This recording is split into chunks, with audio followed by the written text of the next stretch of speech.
Olá, estamos iniciando mais um argumento. Desta vez eu vou entrevistar o senador Paulo Paim, do PT do Rio Grande do Sul. E vamos conversar sobre o 13 de maio, essa data histórica quando aconteceu a Lei Áurea, que aboliu a escravatura em nosso país. Senador Paim, há motivos para festejar o 13 de maio? Eu diria que sempre há pela palavra liberdade, né? Liberdade, liberdade, liberdade.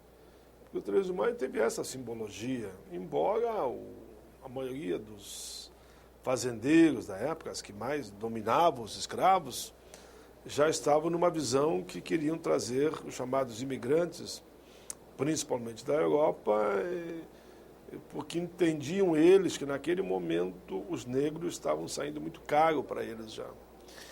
E o que aconteceu? Então, enfim, claro, o mérito dos abolicionistas, que travaram uma luta de décadas e décadas contra os escravocratas, mas a partir do momento em que a Lei Áurea é assinada definitivamente, a vitória daqueles que queriam a liberdade, aos negros não foi dado nada, nenhum tipo de indenização, muito menos o direito de comprar terra, de estudar ou de trabalhar da mesma forma que os imigrantes que estavam chegando, marginalizados, desassistidos. E de lá para cá foi uma batalha permanente, né, para avançar no tempo e recuperar tudo que eles perderam.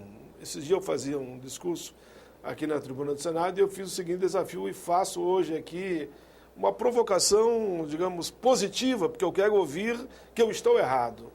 Me digam no Brasil um único negro que seja um grande fazendeiro. Grande, não venham aqui com um sítiozinho. Aí até eu tenho um sítiozinho, uma chacrinha lá, uma plantação de coco, sei lá o quê. Quero saber de um grande fazendeiro no Brasil. Não tem. Por que não tem? Porque as terras foram repassadas de pai para filho. E foram vendendo entre eles, e comprando e vendendo. E como o negro não era dado o direito nem de comprar terra, claro que não tem. A não ser, deve ter alguma exceção, como é que chama? Como dizia um amigo meu, espraiado para esse país todo, alguma exceção. Mas eu, pelo menos, até hoje, já fiz esse discurso há mais de um mês, e tinha feito há mais de um ano, e não recebi nenhuma informação contrária. Então, isso é uma realidade. Mas agora, claro, que no longo desses anos houve avanços significativos. Claro, pela luta o senhor mesmo postulou várias questões que foram aprovadas. A luta dos abolicionistas continuou, né? A luta de negros e brancos do bem, que não admite que a capacidade de um homem seja medida pela cor da pele, continuaram batalhando e travando o bom combate. Hoje nós poderíamos apontar de forma positiva, né, a própria CEPIR, que é o ministério dentro do governo Lula de combate aos preconceitos, principalmente contra o negro. Claro que é contra o índio, contra o cigano, contra aqueles que discriminam alguém pela orientação sexual, pela questão religiosa, mas é principalmente contra o negro, né? Esse ministério que cumpre um papel importante, né? Nós temos, pela primeira vez na história, e veja bem, a libertação dos escravos em tese foi em 1888, e somente no ano 2000, 2002 em diante, né, é que nós tivemos pela primeira vez um negro no Supremo Tribunal Federal. O ministro Joaquim Barbosa. O ministro Joaquim Barbosa. Eu diria que nesse período é que é a primeira vez que nós temos um negro eleito pelo voto direto no Senado. Que eu cheguei junto com o Lula chegou na presidência e eu cheguei aqui. Nós tivemos o inesquecível Abdias, que foi suplente do Darcy Ribeiro, assumiu. Tivemos uma negra eleita, uma negra, Benedita da Silva. Veja bem que eu disse, primeira vez que teve um negro eleito foi em 2002. Na Câmara dos Deputados, se você olhar com muito cuidado, você não tem lá, digamos, 10, 20 parlamentares que efetivamente sejam negros e assumam a sua identidade, como a gente fala de afro-brasileiro, afrodescendente, ou de um negro brasileiro. Não tem 20. Então, essa desproporção de uma população que o IBGE já disse que 51% são negros, e você me diga quantos reitores negros tem nesse país. Deve ter um ou outro. Eu conheço o da Fundação da Universidade Zumbi dos Palmares, por exemplo, né? Que é o reitor Vicente. Quantos negros você tem que são presidente de algum banco no Brasil? Eu não conheço nenhum. Presidente de banco nenhum. Nas estatais, na presidência, conhece algum? Eu não conheço nenhum. E ministro deve ter os 2, 3, de 38. Ou seja, o senhor acha que as políticas que estão sendo adotadas já há alguns anos são corretas, na direção certa, mas ainda não começaram a surtir os efeitos necessários? São muito lentas. Veja que o embate que nós travamos para as políticas de cotas, por exemplo, né? Políticas de cotas, só como exemplo, que foram adotadas na África do Sul há muitos anos, no Canadá, na Austrália. Estou dando os nomes porque eu tenho tomado nota para não enganar, para depois alguém não dizer que eu me enganei. Na Índia, Nova Zelândia, na Colômbia, no México. Nos Estados Unidos foi na década de 70, nós temos em 2012. São políticas afirmativas de inclusão nos negros nas universidades, e nós estamos trabalhando aqui no Congresso ainda para aprovar uma política que diga que a cota para os negros será em torno de 20%, mas sempre proporcional ao número de negros em cada estado. Por exemplo, estado X, os negros são 15%, o total seria 15%. No estado que fosse uma proporção maior, teria um limite de forma tal que seria assegurado em média, no mínimo 80% das vagas para aqueles que não são negros. Mas nem assim nós conseguimos aprovar ainda no Congresso.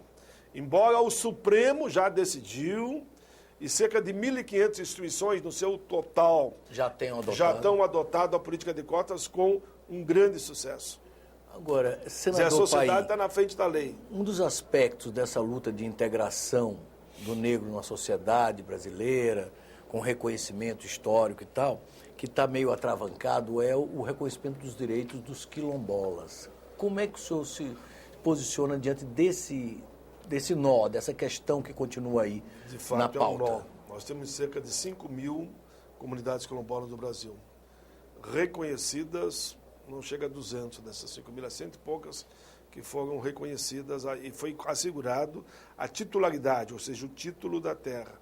Recentemente ainda, infelizmente, um ministro que estava saindo do Supremo, estava saindo, era o último dia dele no Supremo, ele deu um voto parecer a um decreto do presidente Lula, diz que o decreto é inconstitucional, mas o decreto é amparado na Constituição que manda garantir a titularidade dos quilombolas, desde que efetivamente eles morassem lá. E, no caso, é os que moram lá. E o ministro deu o parecer contrário ao decreto. O decreto simplesmente dizia que, mediante os laudos ao processo instalados, como é o termo que tu usou? Antropológico, esse é o termo correto que eu não estava me lembrando, me socorri de você. Mediante esses laudos todos, é que aí sim iria se ver se esses quilombolas tinham direito à titularidade ou não. Esse ministro saindo, eu cheguei a dizer esses dias, não vou citar o nome dele, que ele deveria então ficar lá para defender o seu voto. Eu acredito que no pleno, quando for apreciado, que o Supremo tem tido posições muito progressistas. Eu tenho elogiado todos os ministros do Supremo, inclusive na tribuna fui e li o voto de cada um, né? do Ricardo, por exemplo, que foi o ministro que foi relator das trocas. Lewandowski. A minha pronúncia do Lewandowski, que é bravo. Por isso que ele sabe disso, eu tive no evento com ele. O Aires Brito, que quando assumiu a presidência, em seguida colocou em votação a matéria, votou favorável, foi relator, inclusive, do ProUni, também favorável. São medidas muito progressistas, eu diria, avançadas. Por isso o senhor acalenta que seja reformado o voto desse ministro desse ministro que se aposentou e antes de se aposentar fez um serviço que não deveria fazer no meu entendimento. Claro que ele fazia, mas no meu eu penso diferente. E claro, e a gente sempre diz, a decisão do Supremo a gente respeita e não discute, né? Mas eu posso ter direito à minha opinião. Por isso que, no conjunto, eu diria, nas últimas décadas, nós estamos avançando. Já tenho, depois de adotado o sistema de cotas de forma voluntária pelas universidades, embora alguns contestaram, nós já temos muitos mais médicos, arquitetos, engenheiros negros. Então, eu diria que estamos caminhando meio lento, mas há condição de acelerar. Na direção certa, na política de inclusão, e oxalá, daqui a uns anos, a gente possa dizer que no Brasil, esse é o meu sonho, nós poder dizer daqui a uns anos que nós não precisamos mais de política de cota nem políticas afirmativas, porque aqui, de fato, todos têm direitos de oportunidades iguais. Não é só dizer direitos iguais para todo mundo, direito de oportunidades. Que tu usa a palavra direitos iguais, mas não dá oportunidade para que, de fato, a igualdade aconteça. Isso mesmo. Exatamente. Senador Paim, muito obrigado pela entrevista. Vocês acabam de assistir uma entrevista feita aqui no Argumento com o senador Paulo Paim, do PT do Rio Grande do Sul. O tema da nossa conversa foi o 13 de maio, essa data histórica em que nós comemoramos a libertação dos escravos no Brasil. Aqueles que quiserem encaminhar sugestões, comentários ou críticas, podem fazê-lo via telefone, ligando para o Alô Senado no número 0800 61 2211 ou acessando o nosso portal na internet. Está aí embaixo na tela, www.senado.gov.br/TV. Até um próximo argumento.